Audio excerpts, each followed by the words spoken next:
Straight Talk. With me today is Alvin Yeung. Alvin Yeung, you are the Civic Party leader. You're also a legislative counselor. So many things have happened in the past couple of weeks in Hong Kong. You've got the security law, national security law being imposed on Hong Kong by central government. You've got the passing of the national anthem. Then you've got the United States saying it's going to cancel the Hong Kong Policy Act for Hong Kong. And then the latest thing on Sunday, Secretary for Civil Service Patrick Nip said something I think caught many civil servants by surprise. He said that civil servants are not only civil servants for Hong Kong. Hong Kong civil servants are also civil servants for the entire country. I think that caught a lot of people by surprise. Now, before we go into all of that, let's have a look at a clip. That the international community and some of the foreign governments have been adopting blatant double standards in dealing with this matter. Hong Kong people's confidence lies in one country, two systems, and all the strengths and competitive advantages of Hong Kong. It does not lie in what individual foreign governments have to say about Hong Kong. Under the Basic Law, Article 63, the Department of Justice is responsible for all criminal prosecution matters without any interference.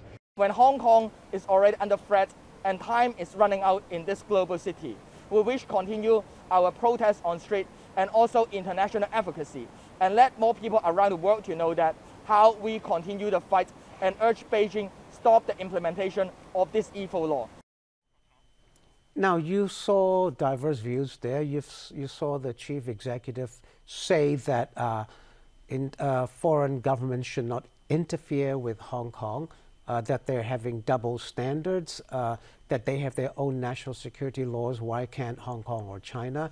Then you saw the Justice Secretary saying that she will be responsible for prosecuting people under this national security law. Then you've got Joshua Wong, activists, saying that they need to get more international involvement in Hong Kong. So they've all got different views. Now, I'll go to Carrie Lam first. She's accused the West of double standards, that the West also have security laws.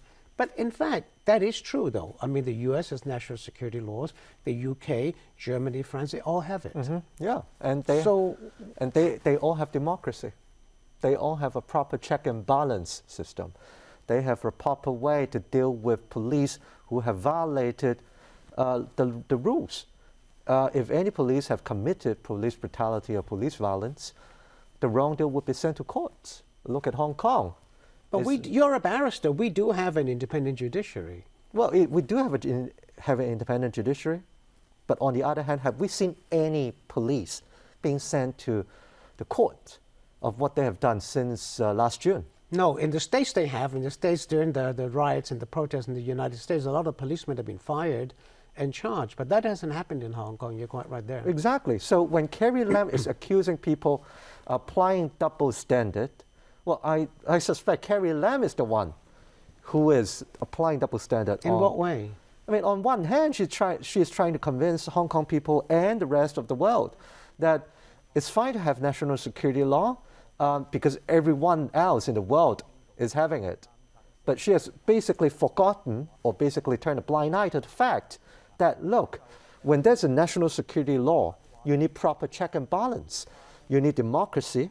You need a proper system to send the wrongdoers to the right place. But we do have a free society and the judiciary is independent. So you don't think that under national security law you can trust the judiciary? Hang on, Michael. You have jumped a step. Before anybody is sent to court, that person has to get arrested. That person has to get charged and prosecuted. And can we fully trust the ones the law enforcement agencies? I mean, be it the police or the future secret police from China? Well, the Justice Secretary, Teresa Chang, says she will be responsible. Are you saying you don't trust her as the Secretary for Justice? Are you saying that we can trust Teresa Chang? I don't know. I'm asking you. Do you trust her? I could hardly trust her. I don't think anybody with a sensible mind in Hong Kong could trust Teresa Chang. And before that, Michael, again, let's focus on the procedures. Mm-hmm. Whenever a wrongdoer, a potential criminal, whoever that is, has to get arrested first. And who does the job in Hong Kong right now is the police. And these people in Beijing are saying that, look, since the Hong Kong police, they do not have any experience in enforcing the national security issues, we will send our agents here. We will send our secret police here to Hong Kong and do the job. But Justice Secretary said that they have to observe Hong Kong laws as well, and they won't be enforcing the law. Who knows? They'll be advising. You know, the same government a few months ago was saying that the Central Liaison Office is subject to Article 22, that Beijing authorities or Beijing departments cannot interfere with local business. Now they've changed that. Now they changed their position. How on earth can we guarantee that Well, Theresa Zhou will not change her position again in 2 months' time? Let me ask you this question. You're a barrister, and this is hypothetical. I just want to see how you answer this question. You're a barrister. If under this national security law, someone is arrested for whatever, undermining the country, subversion, secession, terrorism, whatever it is, and that person asks you to defend that person, how would you defend that person? Because you have no faith that you don't recognize this law. No, I'm sure any barrister would still do their best to fight the case in court. But leaving that aside, Michael, because again, you're jumping the steps. Now, here we are talking about how is this new security law going to be implemented. And when Beijing said they're going to set up an agency here, and when this agency is probably not being restricted by Article 22 of the Basic Law, how on earth could we place trust in that new agency? Well, Carrie Lam says you can. You saw the bite. She says that Hong Kong people's, and I'm repeating her words, Hong Kong people's confidence lies in one country, two systems. Yeah, well, in the name of one country, two systems. Do you have confidence in one country, two systems? What is in substance? Do we still have one country, two systems? And what is the gist of one country, two systems? The foundation of one country, two systems is high degree of autonomy. Do we still have high degree of autonomy? Well, you're sitting here talking with me. That's high degree of autonomy. So I should be extremely grateful. And criticizing the central government. Perhaps I should be extremely grateful, right? But again, this is guaranteed. Freedom of speech, freedom of press, freedom of assembly, these were all guaranteed under the Sino-British Joint Declaration and the Basic Law. And now we are seeing this new security law being implemented or basically imposed on Hong Kong people without consulting Hong Kong people. Alvin, is it right? You also saw Joshua Wong, a democracy activist, saying that not enough foreign countries are coming to Hong Kong's defense, and he's going to try and get them involved. That opens the way for the central government to say foreign interference. Is that the right way to go about it? I mean, can you blame anybody who said, look, Hong Kong is an international city, and every country has stakes here in Hong Kong. And if they want to say something about Hong Kong, to comment about Hong Kong, to advocate on something that they believe is right for Hong Kong, and you say, no, you can only invest here without saying a word about Hong Kong. Does it make sense at all? It doesn't make sense. On one hand, Michael, on one hand, this is an international financial city. You wish everybody would come and do business here and place their investments here, their heavy investments, and send their citizens here to Hong Kong. And to make that, Hong Kong is not an international city just by self-claiming yourself as one.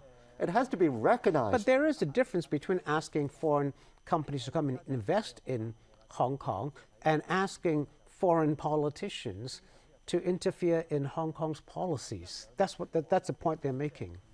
We are asking, well, of course, Joshua, I cannot speak on behalf of Joshua, but then I understand from the opposition camp, we think international attention is important because Hong Kong is not an ordinary city of China.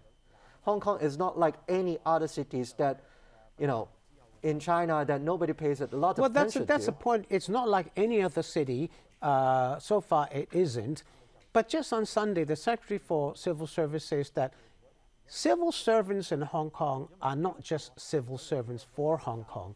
Civil servants are also civil servants for the entire country. So if that is the case, then we really are not a separate city, right? Well, I trust Patrick Lim is what in the do you best think about position. that? The Secretary is in the best position to explain further. This is new to Hong Kong people. It caught a lot of people by surprise. This is new to the civil servants. The Hong Kong civil servants, of course, they have to uphold the basic law. They have to oblige to Hong Kong and local law and the basic law, of course. But then, hang on, you're saying that you have to be loyal to the one country notion again? And what does that mean? What do you expect them to do? I don't know what that means, because he said that, you know, you're not just civil servants for Hong Kong, you're civil servants for the entire country. I mean, they're civil servants for Hong Kong because they're paid by Hong Kong taxpayers. And they do their job. As long as they do their job properly, I mean, we don't care about the rest, right? We expect Hong Kong civil servants to be impartial, to be efficient. Well, he defined impartial as being supportive of the government.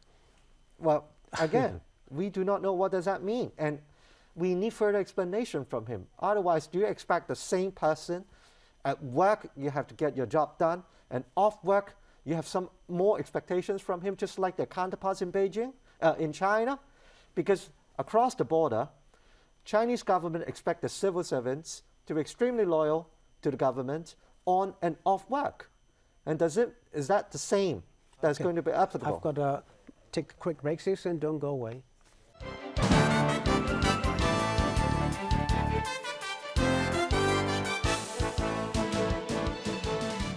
Thanks for staying with us. This is Straight Talk. With me is Alvin Yeung. Alvin Yeung, you are the Civic Party leader and also a legislative councillor. Now, I want to talk about your position as a legislative councillor. You're an elected legislative councillor. Now, the Hong Kong delegate to the National People's Congress, Tam Yu-jung, he said that any LegCo member who doesn't support the national security law should not be allowed to run as a legislative councillor. There are elections in September for LegCo. I presume you'll be running. Now, the thing is, you have just made very clear that you don't support the national security law as passed by the central government, right? So if you say that, chances are you won't be able to run. Well, first, let me make myself clear. I have not declared my intention to run yet. Sure. I said I expect you to run. So it's a matter of law, so we have to make it clear. I understand, right. So back to your question, Mr. Tam, I believe, is basically sending a signal to the society that, look, we cannot tolerate any differences. We cannot tolerate any opposition. So, I mean, if Beijing eventually is going to disqualify candidates from the opposition camp, there's nothing we can do. But then all the opposition camp people have come out against the national security law imposed on Hong Kong. They say they support Article 23 being passed in Hong Kong, right? If the version is acceptable to them, right? They oppose this. But if they all oppose it, then all of you guys will be DQ'd, so disqualified. Just to set the record straight, from the Civic Party's point of view, to legislate Article 23 national security law in Hong Kong, there's a precondition. There has to be universal suffrage in order to check and balance. Right. So let's make it clear for now.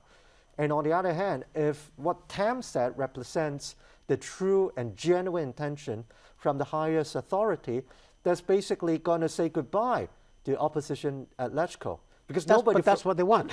Perhaps, and they will get what they wanted, if that's what they want.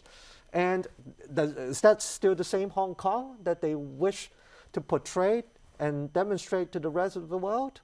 Obviously not.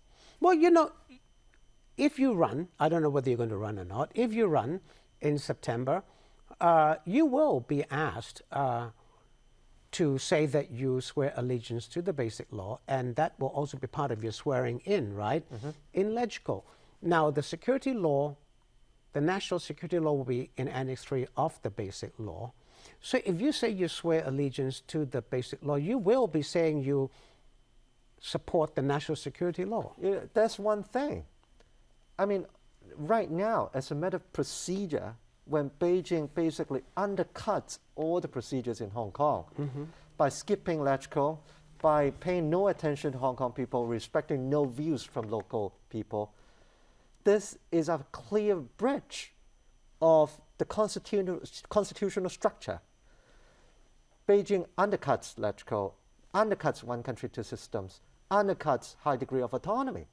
And this is the foundation and basis why, on behalf of the Civic Party, we oppose the national security law to be imposed by Beijing. Do you expect that come September, all the opposition candidates who have said they don't support the national security law will be disqualified? It's not up to me to say, and I cannot predict. Do you think that will happen? Perhaps it's possible. Anything is possible. Are you worried yourself? I don't have to worry because I speak from the bottom of my heart, and I uphold our own principles. Why should I fear? I mean, of course, this is ruled by fear.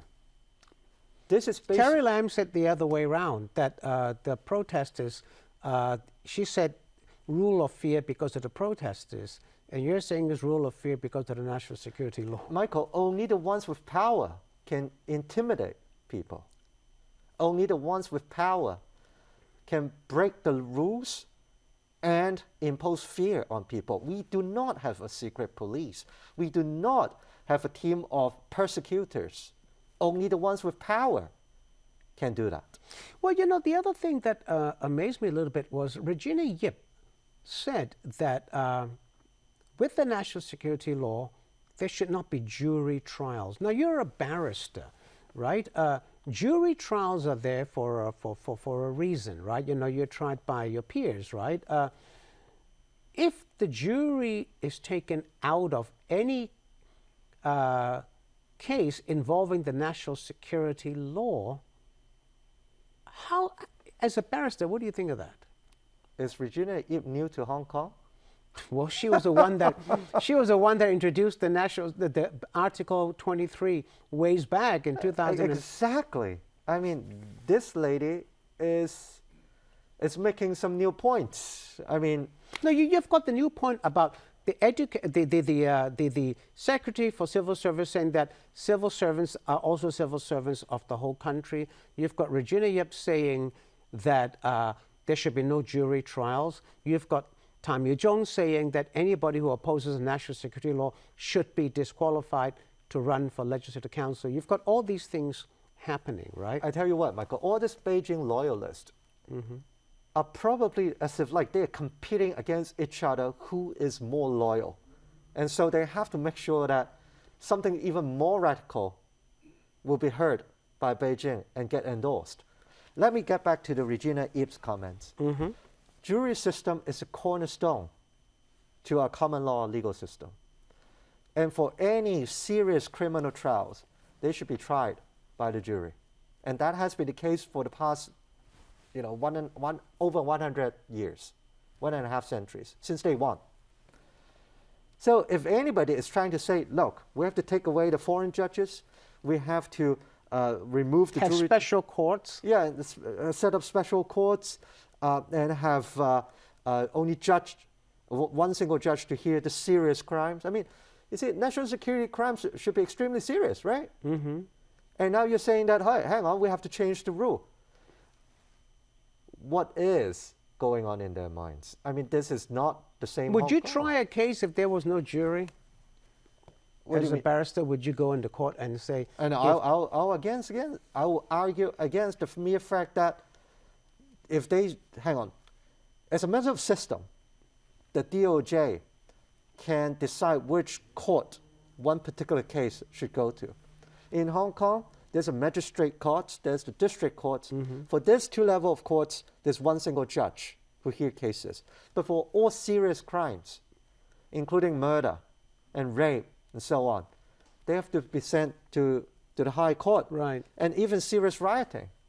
So I have absolutely no idea why Regina, someone who's supposed to be so wise, so experienced in governing, should understand without a jury trial, you're basically removing the special quality of Hong Kong. You're basically sending the wrongest signal to the rest of the world. Unless she doesn't care about Hong Kong anymore. She's simply trying to, portray herself as the most loyal person in the political arena. Will all this backfire? Now, we saw last November that the district council elections, all the so-called loyalists were thrown out and the pro-democracy people won, right?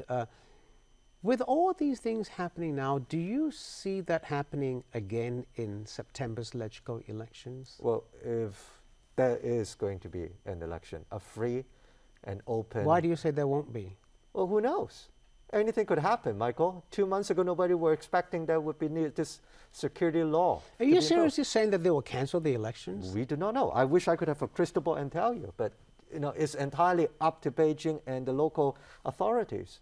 If they do all these things, I've just got a minute or so left. If they do all these things, I mean, you're the one of the most outspoken opposition leaders. You oppose the national anthem law. You're opposing this, and now people are saying that if you don't support the national security law, you will be disqualified. Does this scare you? Will you stay here? I'm not or scared. You will leave? I call this home, and I'll stay here. What would you do? I may go back to where I was. You're a barrister. Maybe that's where I should be. It's entirely up to Hong Kong people. How can you be a barrister if you feel that the legal system is no longer independent and there's no jury trials and decisions are being made by a justice secretary who's a political appointee? Under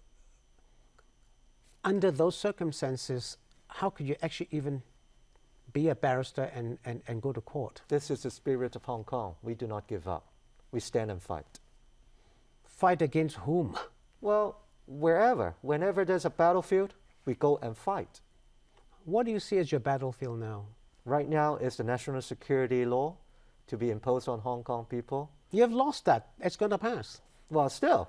Last year today, we were not expecting the extradition bill would be withdrawn. But that's a Hong Kong law. This is a China law. Well, and they've made very clear that it will be passed. But this is definitely an uphill battle, but we'll see. You seriously think, my last question, you seriously think that the central government will change its mind and withdraw the national security law? If they truly treasure one country, two systems, if they truly treasure Hong Kong, if they truly respect Hong Kong people, there's always a chance. But I know it's always very difficult and almost impossible. All right, well, you say it's almost impossible. I think it's impossible, but anyway, let's see what happens. Thanks for watching. See you next time. Good evening.